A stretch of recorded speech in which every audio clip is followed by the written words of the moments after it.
تو اتنے بےغیرت ہو گئے، صرف سود ہی نہیں کھا رہے، عورتوں کے ذریعے سود کھا رہے، بڑے شوق سے آج گاؤں گاؤں میں گروپ لون لیا جا رہا ہے، بینک کا مینیجر آتا ہے، بینک کا کرمچاری آتا ہے، مرد کھڑا ہے، مرد سے بات نہیں کرتا، اندر سے مہیلا آتی ہے، اندر سے عورت آتی ہے، ماں آتی ہے، بیٹی آتی ہے، بہو آتی ہے، اس کے ہاتھ سے وہ پیسہ لیتا ہے، اس کے ہاتھ میں وہ پیسہ دیتا ہے۔ او لوگوں، ہم سود خور ہو گئے، ہم حرام خور ہو گئے، اور ہم ساتھ میں دیوس بھی ہو گئے، ہم بے غیرت بھی ہو گئے۔ ہم نے اپنی بیٹیوں کے ذریعے سود کھایا، ہم نے اپنی بہوؤں کے ذریعے سود کھایا، ہم نے اپنی بیویوں کے ذریعے سود کھایا۔ او لوگوں، ایک تو سود اتنا بڑا گناہ ہے کہ قرآن کہتا ہے فَإِن لَّمْ تَفْعَلُوا فَأْذَنُوا بِحَرْبٍ مِّنَ اللَّهِ وَرَسُولِهِ۔ او لوگوں، اگر تم نے سود کھانا نہ چھوڑا، اگر تم نے بیاج کھانا نہ چھوڑا، تو تم اللہ سے جنگ کرنے کے لیے تیار ہو جاؤ، تم رسول سے جنگ کرنے کے لیے تیار ہو جاؤ۔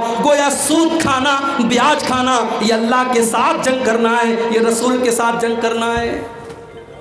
مولوی صاحب، بڑی مجبوری میں ہم سود پر قرضہ لیتے ہیں۔ کس بات کی مجبوری ہے؟ مر رہے تھے تم، بغیر سود کھائے مر رہے تھے تم، اپنی سہولتوں کو تم مجبوری کا نام دیتے ہو۔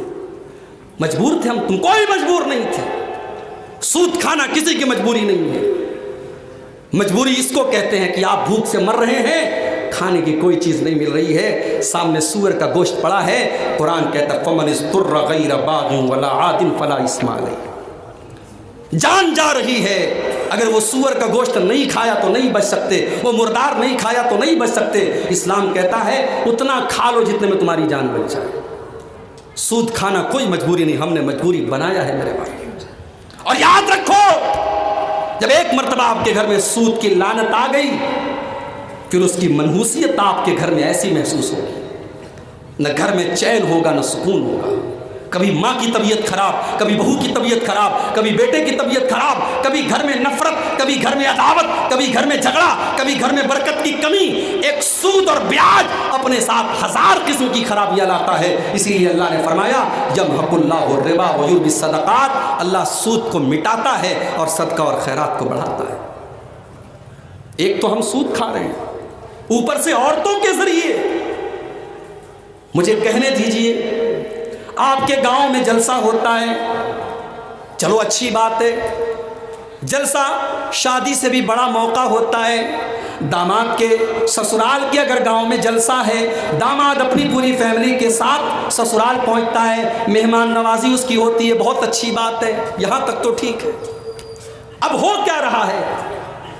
ہو یہ رہا ہے کہ 20-20 سال کی لڑکیاں، 25-25 سال کی جوان لڑکیاں بہترین میک اپ کر کے، سج کر کے، سمر کر کے، خوبصورت رنگین چوڑیاں لگا کر کے، اور جویلری پہن کر کے، ایئر رنگ پہن کر کے، اور لپسٹک لگا کر کے، اور دنیا بھر کے میک اپ کے آئٹم پوت کر کے وہ بے پردہ جلسے میں چلی آ رہی ہیں۔ معاف کیجئے میرے بھائی، اسی کو شریعت میں بے حیائی کہا گیا ہے، اسی کو شریعت میں بے حیائی کہا گیا ہے۔ اور اگر شوہر کے سامنے اس کی بیوی بے پردہ ہو کر کے نکلتی ہے، اگر باپ کے سامنے اس کی بیٹی بے پردہ ہو کر کے نکلتی ہے، اگر بھائی کے سامنے اس کی بہن بے پردہ ہو کر کے نکلتی ہے، بھائی کو کوئی فرق نہیں پڑتا، شوہر کو کوئی فرق نہیں پڑتا، باپ کو کوئی فرق نہیں پڑتا، تو یاد رکھو وہ باپ بے غیرت ہے، وہ بھائی بے غیرت ہے، وہ شوہر بے غیرت ہے۔ اور اللہ کے نبی فرماتے ہیں ثلاثۃ لا ينظر اللہ عز وجل الیہم یوم القیامہ،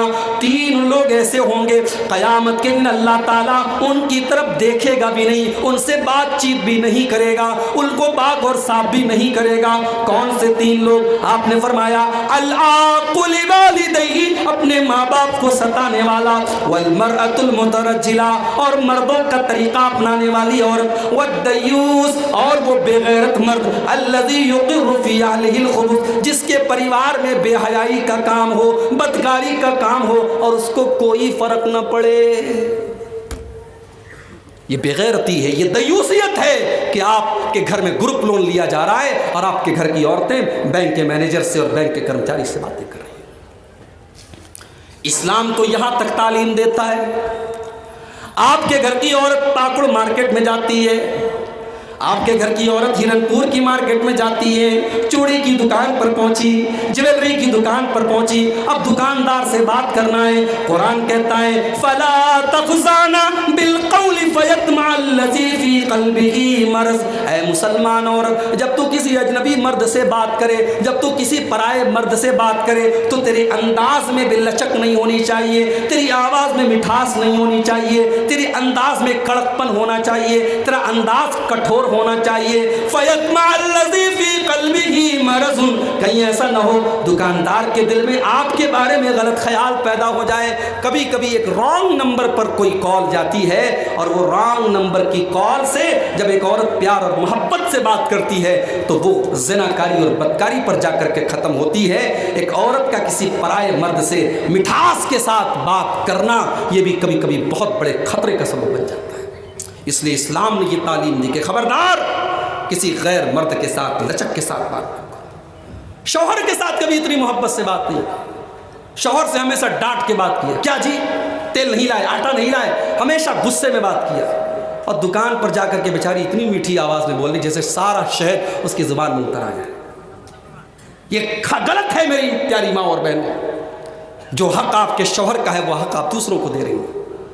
شادی میں جانا ہے سجتی ہے، کہیں گھومنے پھرنے جانا ہے سنورتی ہے، جلسے میں جانا ہے دنیا بھر کا میک اپ کرتی ہے، اور شوہر جب گھر میں آتا ہے تو اسے سانپ سونگھ جاتا ہے، یہی پرانا کپڑا پہن کر کے، یہی پسینے کی بدبو، یہی سالن کی مہک، یہی پسینے کی مہک۔ شوہر بیچارہ قریب بھی آتے ہوئے ڈرتا ہے کہ اس کے اندر سے تو کچن کی مہک آ رہی ہے۔